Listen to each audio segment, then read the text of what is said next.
Hey soccer players, today's foundation is passing with the inside of the foot, helper training. So your helper does not need to be anyone with soccer skill. If they have it, great, but be mom, dad, a brother, a sister, a friend, someone doesn't need any soccer training to be the helper. They just want to make you better at passing inside of your foot.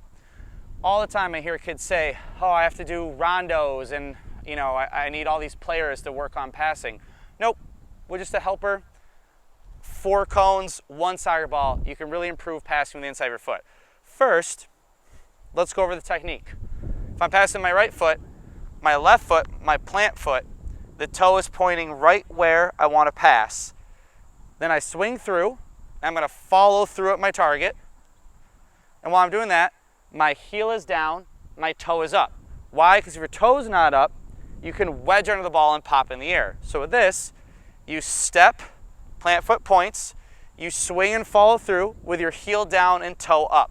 Now obviously then if you pass with your right foot, because all great soccer players use both feet, your right foot steps, the toes point where you want to go, you swing through and follow through, heel down, toe up, okay?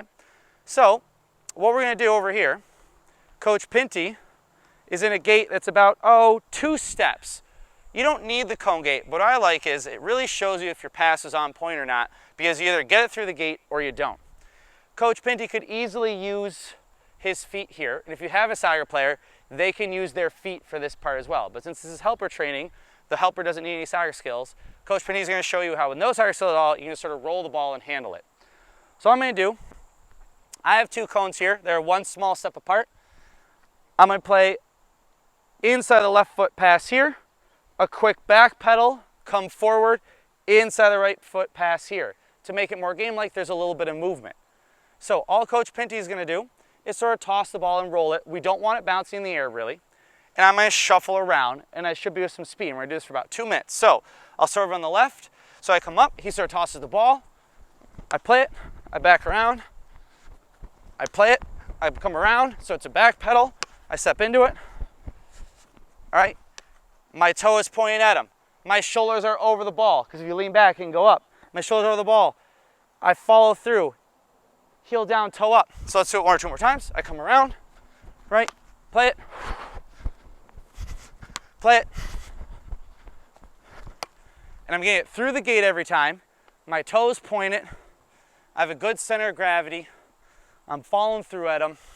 So when this ball's on the ground, and he plays it to me, coach, I'm hitting it with the follow through.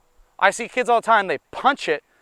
Obviously for this short of a distance, you don't need a huge follow through, but make sure you follow through. All right, all great athletes, all sports, you have to have a good follow through.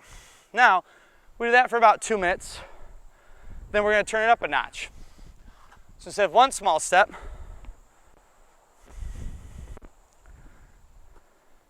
I'm going to go 5. And it's about the same thing, but now it's much more game-like, where I'm check away from my defender, I'm glancing around. And why am I glancing around? Because like we do in all our videos, we want to get vision training. Great players always have their head up. So I back up. As I'm backpedaling, I'm glancing around. Coach Pinty rolls the ball out here. I play with my left foot. Come up, I'm glancing around, I see a gap, I come forward, play with my right foot. I'm backpedaling, my plant foot's going to be right at him. My heel down's my toe up. I finish with that follow through. Do that for about a minute or 2. Now, if you're good with that, let's turn up 1 more notch. Coach Pinty is more going to do almost like a little bit of a bounce pass. So it's not going to bounce really high in the air, but it's going to be a ball that's bobbling. We all know in the game we don't always get that perfect on the deck pass. So let's make it a little more game-like. So same thing. I'm backpedaling, my vision, I'm looking around, I see a gap, the ball's bouncing. Can I, as a player, hit the ball that's bouncing and get it to him on the deck? How do you do that, coach? I see it. You want to hit the ball a little bit higher up, and that will direct it down. If it's bouncing, you hit it here. That's what most players do. That's how you end up in the 30th row over the top of the net. You hit that a little bit higher up, and it'll force the ball back into the ground. Like I said, if you have a soccer player, they can use their feet here, but we don't need it. So let's do it again. I'm backpedaling, glance around, there's my gap, the ball's bouncing. Ooh, I missed the gate. Why? It got me up on the ankle. Why? I was looking at the gate. That's a vision mistake. most coaches say that's a technique mistake. It's not, it's a vision mistake. Because what happened was, I was looking at the gate when I swung.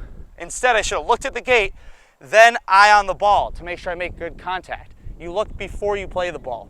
Let's see if I can do better.